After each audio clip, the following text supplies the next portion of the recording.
In chapter 1131, Shanks is called a coward, just as all the way 1130 chapters back, in Shanks' very introduction in chapter 1, Shanks was being called a coward. The irony is that just as so many ignorant characters in One Piece mistake Shanks' pacifism for cowardice, so too do many readers fundamentally misunderstand the message behind this character. With many readers questioning, why doesn't Shanks simply go crush Blackbeard at Hachinosu? Why didn't Shanks compete with Kaido and Big Mom for the One Piece? Why does Shanks only take action to stop a rookie like Bartolomeo? Is Shanks just a coward?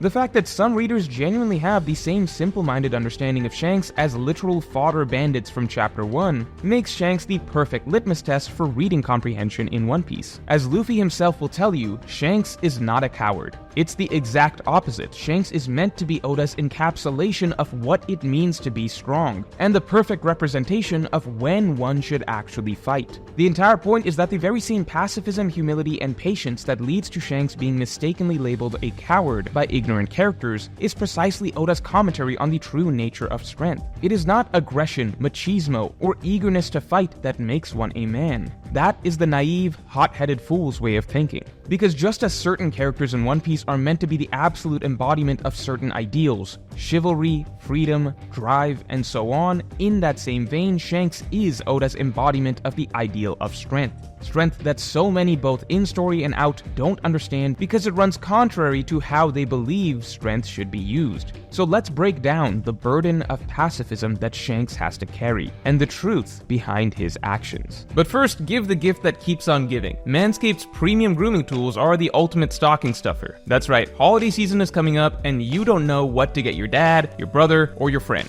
Luckily, Manscaped's 20% off sale is happening right now. Don't miss it. Visit manscaped.com to get 20% off site-wide, plus free shipping on your order. And if you're trying to figure out a gift, good news, Manscaped has just rolled out the best electric shaver on the market, the Chairman Pro. See, I understand, sometimes you just don't know what to get when you're getting gifts for guys, so just get them something that's sleek with all the works at a great price. See, the Chairman Pro has a 4-blade foil for a super close shave, and a skin-safe stubble trimmer that makes this a clearly high-tech groomer that's going to automatically seem like an impressive gift for any male relative or friend. And the coolest thing by far to me is the Flex Adjust technology, because I know when I'm shaving, the hardest part for me to get are the sides of the face and my neck, but with the Chairman Pro, the blades and pivoting head actually flex and adjust to the contours of my face and neck. It feels way more comfortable and easy, so I'm getting a cleaner shave a lot faster without worrying about nicking myself. So this is a gift that literally any guy is going to appreciate. So if you're looking for a great gift for a male relative or your friend or your partner this holiday season, the Chairman Pro is your easy answer. Just use promo code MORGE for 20% off your offer plus free shipping at manscaped.com, link in the description below.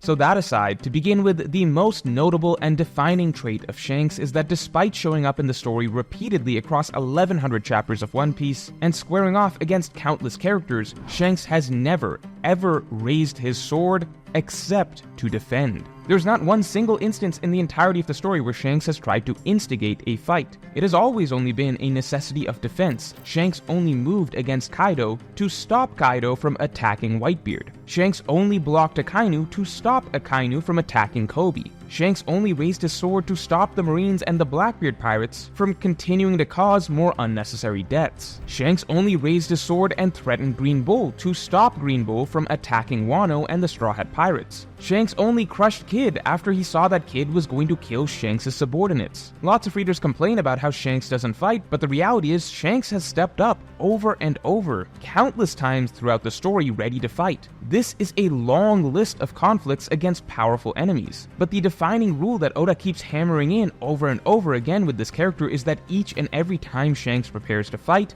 it is only specifically to defend. This is the absolute constant that defines the character. Defense, never offense. Even Shanks splitting the sky with Whitebeard only occurred after Whitebeard instigated first, throwing the sake at Shanks and making it clear that their friendly conversation was over. Similarly, Shanks doesn't try to start a fight with Mihawk, he only asks if Mihawk is here to start a fight with him. So when readers ask, why is it that Shanks doesn't just go out and crush Blackbeard at Hachinosu if Shanks is so concerned about Blackbeard and is always keeping tabs on him? Why does Shanks go out and crush rookies like Bartolomeo instead? Well, the answer to these questions is made simple and clear from Shanks' entire history in the story. Shanks does not fear Blackbeard. Shanks welcomes a fight with Blackbeard, but only if Blackbeard himself chooses to challenge him. With Bartolomeo, it's the reverse. Even if Shanks did not want to hurt a rookie like him, the reality is that what Bartolomeo did endangered Shanks' subordinates. And so crushing Bartolomeo was necessary in order to protect Shanks' subordinates and prevent further harm from coming to them. And so the message behind Shanks' extreme embodiment of pacifism is that the truly strong do not wield their strength to attack. The truly strong only use their strength to protect and defend. The weak are the ones that fail to understand this, who mistake restraint and pacifism for weakness and cowardice because they believe that their willingness to fight is what makes them strong. Think about how Oda beautifully depicted this message in two direct parallel scenes: Shanks' scene in Chapter 1 of One Piece and Shanks' scene in Elbaf. What do these two scenes illustrate? In both, we open up with a young, hot-headed kid in a bar who has a naive view of what it means to be brave and strong. The kid believes eagerness to fight is what defines strength.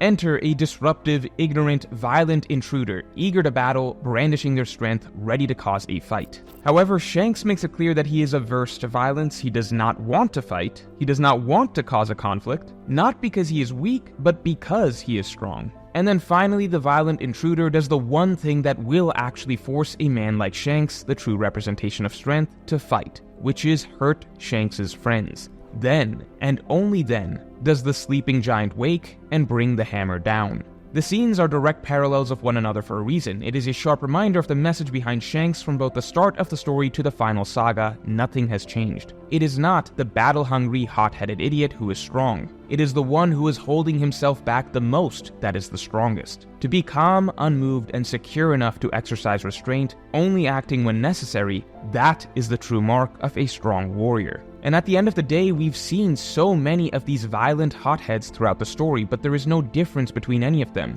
Higuma, Bellamy, Kid, Loki, they are all evolutions of the same concept. Even Kaido. None of them really understand what true strength looks like, which is why they will forever fall short of Oda's true strongest characters in the story, as that is the entire thematic point. And what's interesting is that because Shanks moves and acts so differently from the way all these other aggressive warriors and pirates in One Piece move, Shanks is often mislabeled a coward. Just as Higuma couldn't understand Shanks' pacifism and called him a coward, just as Loki, a proud and belligerent warmongering giant of Elbaf, calls Shanks a coward, in fact, it's the opposite. The path that Shanks has chosen is in fact the path of the strongest, and the beautiful irony is that these more violent figures will never comprehend and will therefore never be able to attain it, precisely because they mistake it for weakness. And the gap between the potential of those who walk the path of belligerent violence and the potential of those who are strong enough to exercise restraint was illustrated most vividly, of course, with the conflict between Luffy and Bellamy, which is to this day the greatest representation of Luffy having learned from Shanks' teachings, which is also the very reason that Luffy's ceiling is so much higher than all these barking hyenas, be that a Bellamy or even supposed rivals like Kid, who simply don't get what it means to be truly strong. This is also why Shanks' strength is specifically defined by Haki. While some One Piece characters have devil fruits or have been born gifted with extraordinarily strong bodies, Haki is purely the strength of one's spirit, which is why it was a very deliberate choice by Oda to make Shanks a completely normal human with a normal body and no devil fruit who simply has absurdly powerful Haki. From Whitebeard himself acknowledging the power of Shanks' Haki, to Shanks terrifying an admiral from Haki alone, to Oda raising the question of whether Shanks' Haki is equal to Joy Boy's himself, Shanks is the most highlighted Haki user in the story today. And as we know, above all other factors, Haki is the single greatest signifier of strength in the One Piece world. This is not about power scaling, it's symbolism. It's a representation of the fact that it takes an extraordinarily strong spirit to walk the path that Shanks walks. The fact that at the end of the day, the least violent pirate is the one who has the strongest spirit is Oda's thematic message on what it means to be truly strong and what the moral ideal of strength should look like. Interestingly, Shanks' crew also represents this theme, but you can get my extended thoughts on that on my weekly podcast that just dropped by becoming a member or by supporting me on Patreon, link in the description below. But this leads to the common criticism of Shanks. While Shanks represents the ideal of pacifism, one might argue that Shanks represents this philosophy of only fighting in defense or in order to protect to an illogical extreme, to the detriment of the world. After all, isn't it possible that Shanks allowing Blackbeard to grow stronger and stronger, and not crushing Blackbeard Blackbeard earlier may become a problem one day if Blackbeard becomes too strong.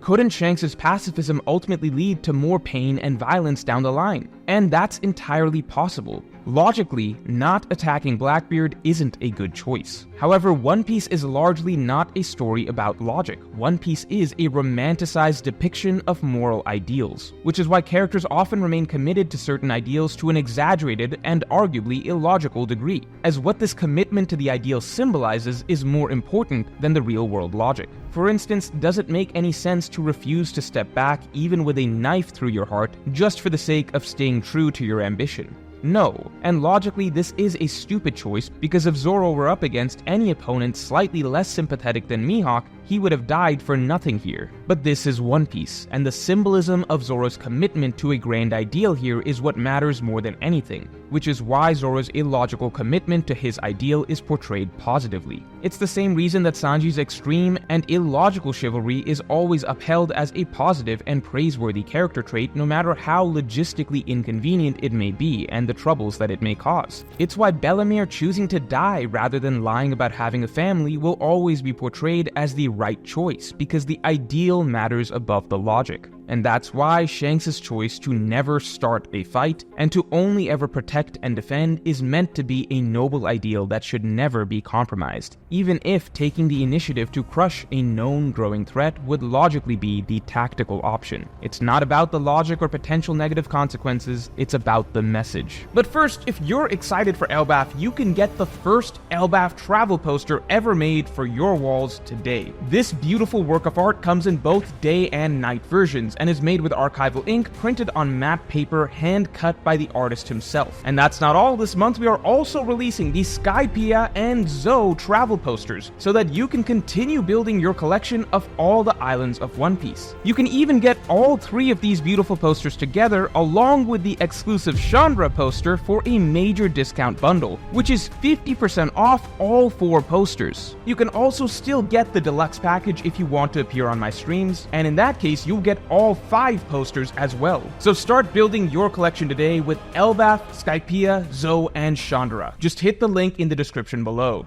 And so is Shanks a coward? We've already seen that every single challenge that has come Shanks' way, from the world's strongest swordsman, to the world's strongest man, to the world's strongest creature, to the elite of the Marines, to the new generation's mightiest up-and-comers, Shanks fears no one. He is happy to take on anyone. He has straight up offered to take on everyone, all at the same time. But he will only ever do so in defense. The point is not that Shanks is a coward, the point is that this is how true strength should be used. And the fact that only hot-headed fools misunderstand such a mighty warrior's restraint as cowardice is Oda's indictment of stereotypical views on strength. And in many ways, the character goes even beyond that, in that Shanks as a whole is an indictment on the stereotypical views on what it means to be a man in general. This character exists to challenge the notions of toughness by preaching that it is okay to be soft-hearted, it is okay to shed tears in defeat. That does not make one weak either. Considering that over and over again, Oda has reiterated that One Piece is a story geared towards boys first and foremost, Shanks is probably the single healthiest depiction of masculinity in Shonen Jump period, which is why introducing him in Chapter 1 as the ideal for the young boy Luffy to grow and aspire towards was such a brilliant decision. And interestingly, Oda has stated in interviews that readers will know that One Piece has entered its final saga when Shanks begins to appear more frequently, suggesting that this character is meant to represent a sort of beginning and end to Luffy's growth as a man and the thematic messaging around strength in the story. So looking at the setting of Elbaf, an island of belligerent warmongers, we can look forward to seeing how Shanks' philosophies run counter to theirs, as well as whether Luffy has truly become strong enough to live up to the ideal that Shanks presented him with all the way back in Chapter 1.